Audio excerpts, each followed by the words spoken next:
క్రీస్తునాథుని యందు ప్రియమైన సహోదరి సహోదరులారా, క్రీస్తునామమున మీ అందరికీ శుభములు. ఈరోజు మనము 14వ సామాన్య ఆదివారంలోనికి ప్రవేశిస్తూ ఉన్నాం.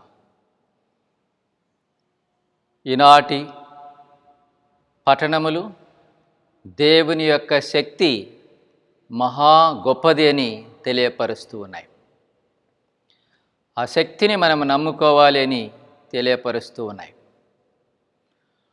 మొదటి పట్టణము ఎజెకియేలు గ్రంథము నుండి తీసుకొనబడినది. ఎజెకియేలు యాజకుడు, ప్రవక్త. ఈ పేరుకు అర్థము దేవుడు బలపరచును. ఇతడు వివాహితుడు. ప్రవాస కాలములో దేవుడు పిలిచి తన సందేశాన్ని ఇవ్వడానికి ఎన్నుకున్నారు. ప్రజలు దేవునిపై తిరుగుబాటు చేయు సమయములో దేవుడు తన సందేశాన్ని నిర్భయంగా అందించడానికి ప్రవక్తను పంపారు. ఎజెకియేలు గ్రంథము 2వ అధ్యాయం 4వ వచనములో, వారు మొండివారు, నన్ను లెక్క చేయనివారు, యావే ప్రభు అయిన నా సందేశమును వినిపించుటకు నేను నిన్ను వారి చెంతకు పంపదును. దేవుడు తన ప్రవక్తను ఎన్నుకోవడానికి ముందు వారికి దైవానుభూతిని కలుగజేస్తారు. పుస్తకపు చుట్టను గూర్చిన దర్శనములో పుస్తకపు చుట్టను దేవుని యొక్క ఆజ్ఞానుసారము భక్షించడము జరుగుతుంది. అనగా దేవుని యొక్క వాక్యాన్ని ఆరగించడము. ప్రవక్త దేవుని యొక్క వాక్యాన్ని మొదటిగా తన జీవితంలో అనుభూతిని పొందాలి. దేవుని యొక్క అనుభూతిని పొందినటువంటి వారు దేవుని యొక్క సందేశాన్ని వినిపించగలుగుతారు. మనకు ఇష్టమున్నను లేకపోయినను దేవుడు మనతో మాట్లాడుతూనే ఉంటారు. అయితే మనము చెవియొగ్గి ఆయన స్వరమును వినాలి. నేటి 2వ పట్టణంలో పునీత పౌలు కొరింథీయులకు వ్రాసిన 2వ లేఖలో తన గర్వమును దేవుడు అణచివేయడానికి తన శరీరములో కూర్చబడినటువంటి ములును గూర్చి చెబుతూ ఉన్నారు. 3 మార్లు ప్రభువునకు ములును తొలగించమని వినవించుకున్నాను.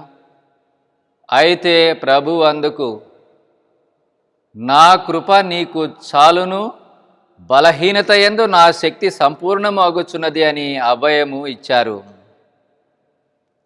ఆ ముళ్ళు బహుశా కలిగినటువంటి శోధన లేక శారీరక లోపము అయి ఉండవచ్చును. అయితే దేవుని శక్తితో ఎన్నుకొనబడిన పౌలును తన పనిని చేయడానికి గొప్పగా వాడుకున్నారు.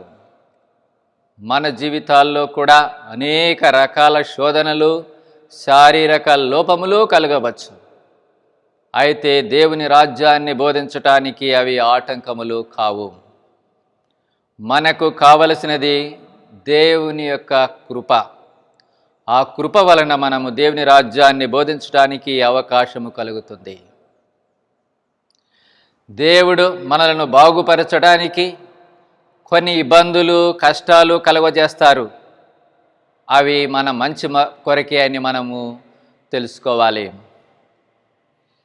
ఈనాటి మార్కు సువార్తలో యేసు ప్రభు యొక్క శక్తిని నజరేతు ప్రజలు తక్కువగా అంచనా వేశారు.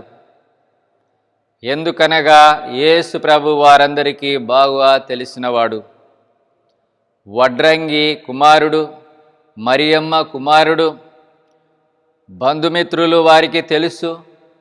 ఒక సాధారణమైనటువంటి వ్యక్తి గొప్ప కార్యములు ఎలా చేయగలడు అని వారి సందేశము. యేసు ప్రభు ప్రవక్త తన పట్టణమునను బంధువుల మధ్యనను తన ఇంట తప్ప ఎచ్చటనైనను గౌరవింపబడను అని చెప్పుచున్నారు. వారి అవిశ్వాసమునకు యేసు ప్రభు ఆశ్చర్యపడి అక్కడ నుండి వెళ్ళి చుట్టుపక్కల గ్రామాల ప్రజలకు దైవరాజ్యాన్ని గురించి బోధించారు. యూదులు మెస్సయ శక్తివంతమైన రక్షకుడని ఉద్భవిస్తాడని భావించారు. ఆయన గొప్ప అద్భుత కార్యములు చేసినప్పటికీ అనేక మంది ఆయనను నమ్మలేదు. ఎందుకంటే ఆయన ఒక సాధారణ కుటుంబములో సాధారణ వ్యక్తిగా జీవించారు. అందుకని చివరిగా యెరూషలేములో సైతము ఆయన నిరాకరించబడ్డారు. యేసు ప్రభువును వెంబడించేటువంటి మనందరికీ విశ్వాసము అవసరము. ఆయన దేవుని కుమారుడు.